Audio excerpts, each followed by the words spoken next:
It's rare for people to find others who have the same passion. And only the luckiest get to find love where passion is found, nurture it, and start a future with it. Kelly has always loved to dance since she was a child. It was her way to get in tune with herself, with everyone around her, and with the world. Her family has always let her dance, but it was her brother Henry that showed full support for her. But one night, they received a call informing them that Henry had passed away. Since then, Kelly's family has not been the same. She continues to dance to this day, as her way to escape the reality that her brother is gone. As she joins a dance group, Kelly pours all she has into the dance routine. So much is riding on this performance. If the talent scout likes their performance, they may get a gig with one of the television networks. Then they get to perform in front of a wider audience. This is something they all have been aiming for. After the routine, the talent scout comes to them to tell them he likes it. He gives them a call back next week to test it with an audience. If everything goes well, they may even impress one of the bigwigs. Everyone is so thrilled about this prospect. But for Kelly, not so much. Because later that night, her parents come knocking at her apartment.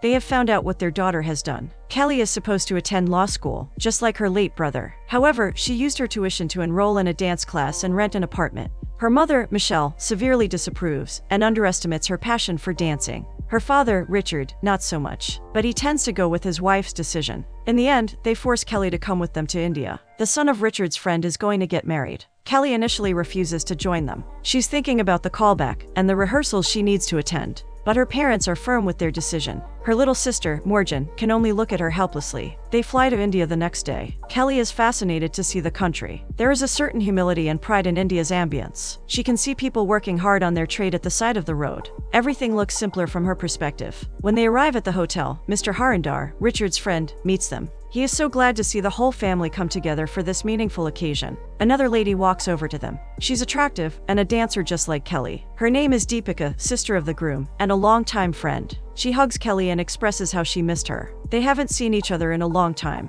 With this justification, Deepika invites Kelly for a coffee and a walk. The two friends reminisce about their friendship. Then Deepika playfully warns Kelly about Indian weddings. They are always a week-long celebration full of pageantry and dances. There's just no avoiding them. Deepika also tells Kelly to prepare her dancing clothes for the Sangeet, because that's where all the fun starts. The next day, in one of the busy markets of Mumbai, Asim is impatient. His good friend Basu is late. They're supposed to be at Harindar's wedding celebration. At last, Basu comes, clutching his laptop. But three men are chasing him. With no time to explain, the two friends run to their vehicles and drive away as fast as possible. When they arrive, Deepika welcomes them, but not the event's coordinator. Naina is pissed at them for being late. She reprimands them and almost fires them. Fortunately, she doesn't. She simply tells them to get changed. They are a dance crew led by Asim, and Deepika is one of the members. They are in charge of the Sangeet, which is an integral part of the celebrations. Basu is their unofficial DJ who remixes songs for them to dance to. Inside the hall, everyone socializes while waiting for the performance. To their surprise, four men take center stage and dance energetically. They are joined by Deepika and another woman.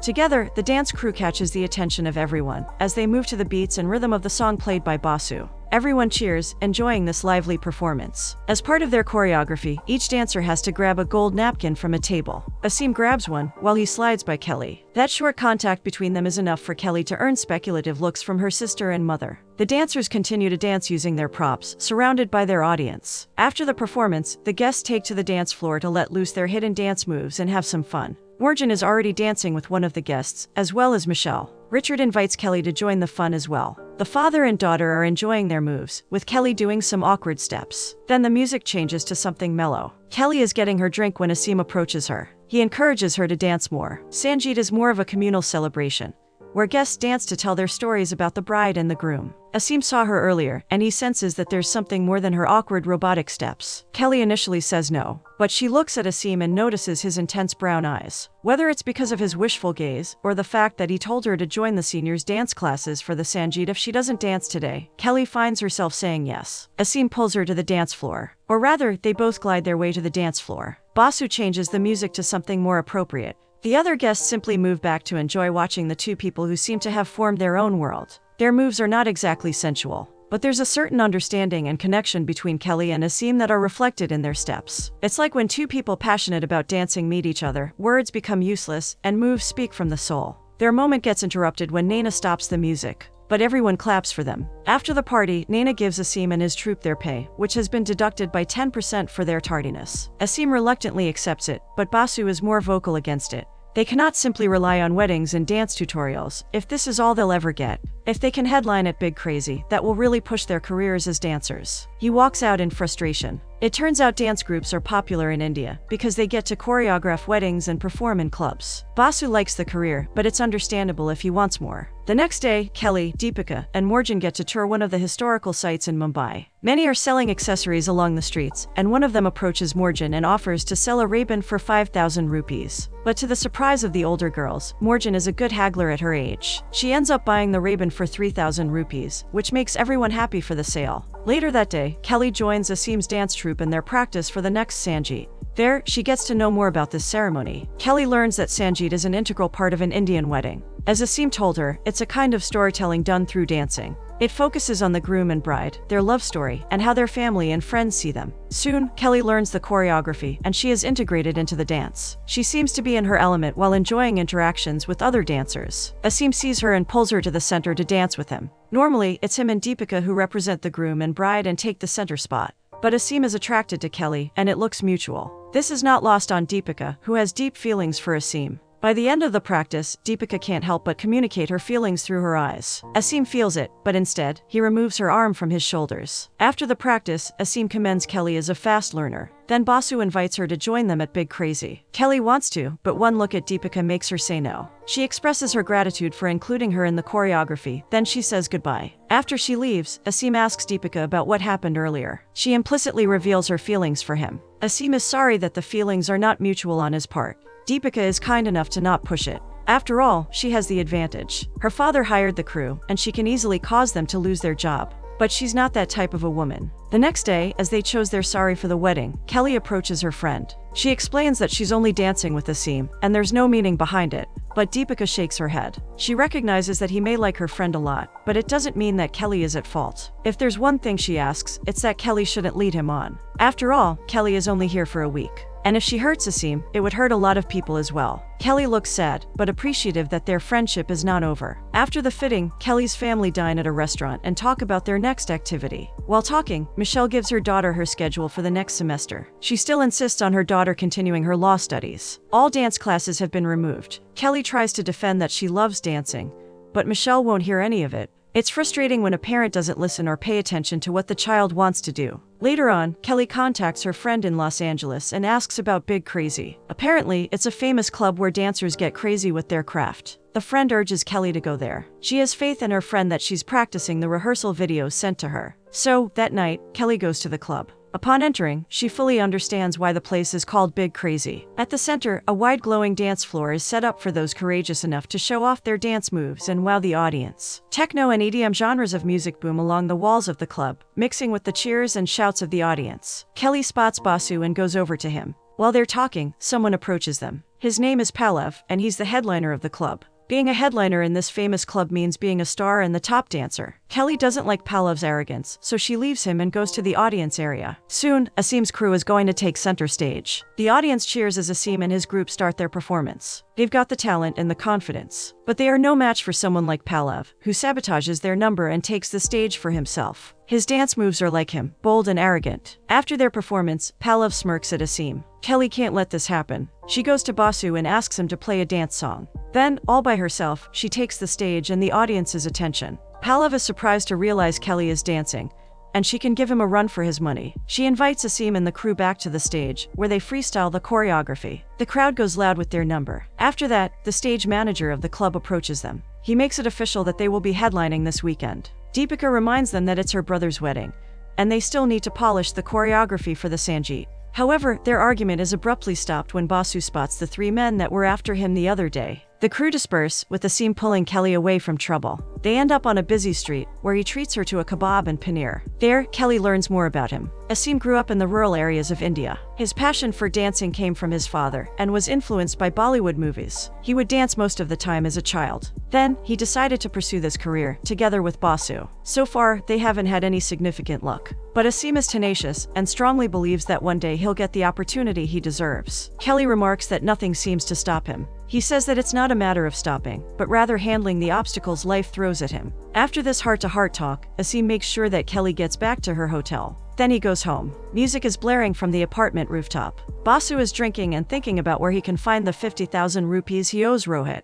Rohit is the guy that's been chasing Basu, and it's because the latter took Rohit's rickshaw. Asim chides his friend for being irresponsible. Basu reasons that once they get booked at Big Crazy, he can finally pay Rohit. But for now, they need to rest for the Sangeet, which will happen in just a few hours. The celebration goes through without a hitch. Their white clothing stands out and captures the guests' attention. Kelly is in her element, wearing a white sari decorated with purple ornaments. Her parents are looking at her. Richard finally sees that his daughter would grow more if she's allowed to take dancing as her career. But Michelle won't hear any of it. After the performance, the crew congratulates themselves for another job well done. Asim reminds them that they also need to rehearse for their dance at Big Crazy. This time, Deepika speaks out, informing them that she won't join the performance at the club. It coincides with the wedding. She says a lot of things about why she can't join them, but both Asim and Kelly know the real reason. To Deepika's credit, she's a sport whenever she sees her friend and her crush get close. But sometimes, it's too much. Despite this bleak situation, Asim invites Kelly to come with him to the village to visit his grandparents. Kelly agrees. They ride his motorcycle and travel for some time.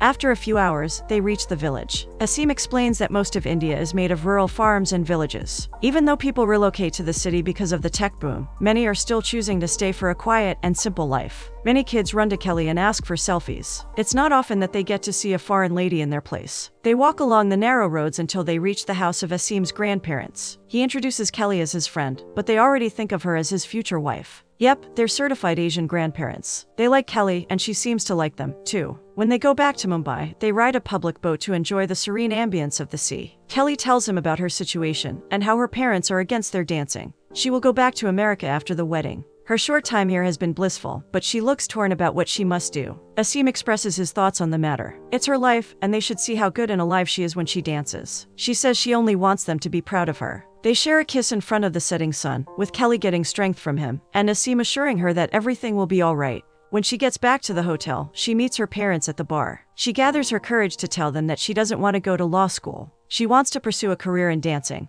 Michelle scoffs at her daughter, saying it must be the influence of that boy. She tells Kelly that whatever her feelings for the boy, they are not real, and they will be gone once they go back home to Los Angeles. At this point, Kelly snaps and reveals the underlying issue within their family. Since Henry's passing, the family has never been the same. Kelly took on Henry's role in the family, even taking law just to please her parents. But it's not what she wants. She wants to dance, but her mother won't allow her to. Her father has been taking her mother from vacation to vacation, hoping to reignite the romance between them. This trip to India is just one of his attempts. But it looks like Michelle has never really moved on from her son's passing. She tried to live every day with a fake smile and pretend that her son lived on through Kelly. Michelle can't bear to hear the words from her daughter. They are all true, that she has never been the same. But she doesn't have the courage to accept it, because the pain of losing Henry is still fresh in her. Richard looks sad and tired, because all along, he knows that Kelly is right. The next day, Kelly attends the rehearsal for the performance at Big Crazy. She still dances skillfully and beautifully, but her mind and heart are troubled. Asim notices this and asks her what has happened. Kelly relays her conversation with her parents last night.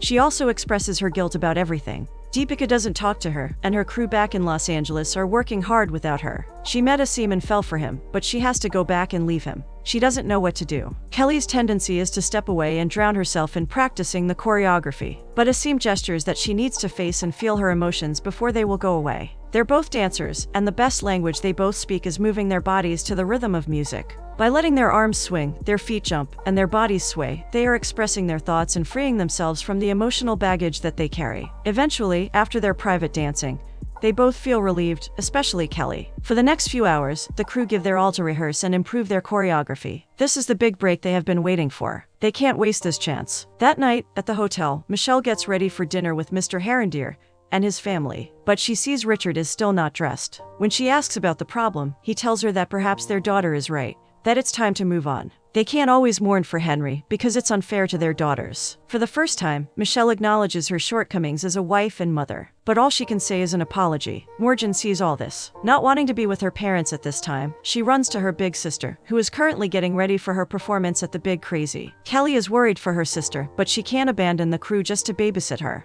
They decide to leave her with the bouncer that's friends with Asim. Everyone agrees with this setup, and Morgan wishes her sister good luck. They proceed with their performance. The audience cheers them up, especially when Kelly makes a bold spin on the banister of the second floor. Then she descends to the dance floor through a ring attached to rigs. And when she lands by the crew, the music booms, hyping the performance and audience. The stage manager watches, impressed by the crew's ability to excite the people watching them. Lights flash according to the music beat, and Basu is in his element as a DJ. The performance ends with a flare. After, the crew step off the stage, only to be blocked by Rohit. Basu stands up in front of him and is almost ready to receive a punch or kick. But to everyone's surprise, he only wants Basu to teach him how to DJ. That's how Basu can pay for the rickshaw. Basu agrees. Everyone thinks the trouble is over. But Palev comes to them and insults their performance. He makes a spitting gesture toward Kelly, which causes Asim to punch him. A bar fight ensues, as everyone seems to jump in. But Kelly is more concerned about Morgan suddenly going missing. They get out of the club to try to find her, but the stage manager and Palev follow them. When it is known that Asim threw the punch first, the stage manager becomes livid. A few minutes later, a police officer comes to investigate, along with Kelly's parents, Mr. Harandir, and Deepika. At that point, Morgan finally shows up. She was hiding in the manager's office when the brawl happened. Richard blames Asim for everything that has happened. Mr. Harandir is severely disappointed, and Deepika says nothing. The next day, Asim pleads with Mr. Harandir not to fire them. In exchange, they will work for the rest of the celebrations for free. The old man considers this. He warns Asim that if anything gets messed up again, Asim will be hurt badly. Basu is frustrated. They lost the gig at Big Crazy, and now they're working for free. But for Asim, this is the only way to preserve everyone's reputation. Naina also tells him to stay away from Kelly. Despite this unfortunate series of incidents, the wedding still pushes through. The groom and the bride look glowing on their special day. Their family and friends celebrate this union in a grand fashion. But there are two people whose minds are not wholly present in the event. Kelly and Asim keep looking at each other, saddened by the fact that they're not allowed to have a conversation. At least, not in front of the important people. After the wedding, Kelly approaches Deepika. The latter tells her that Asim has gone home. The awkwardness is still there between them. But in an act of reconciliation and reaching out, Deepika tells Kelly where she can find Asim, in case she wants to say goodbye. So Kelly goes to the said location, where he sees Asim teaching kids some dance moves. When the kids leave, Kelly approaches him to apologize. But Asim says there's nothing to say sorry for. They both realize they had a good run with their dancing. But it's time to face their realities. He kisses her goodbye, and soon she walks away. Back in Los Angeles, Richard informs Kelly that he and Michelle have decided to divorce each other. They both think it's the best for them and their children. Kelly understands, but it still hurts to know. Then she goes back to her crew. She manages to get back to them just in time before the show. They may not make it, but her presence with them matters. Back in India, Basu sees Asim packing his clothes. The latter says he's going back to the village. Basu is indignant, saying he expects his friend to go after Kelly. But how can he, when he has no money and no visa? To his surprise, Basu gives him a bundle of money. It's everything he's earned from driving the rickshaw and other gigs. It's his way of showing strong support for Asim's goals. More luck comes their way when Deepika asks her father to help process their visa. Plus, the whole crew is coming.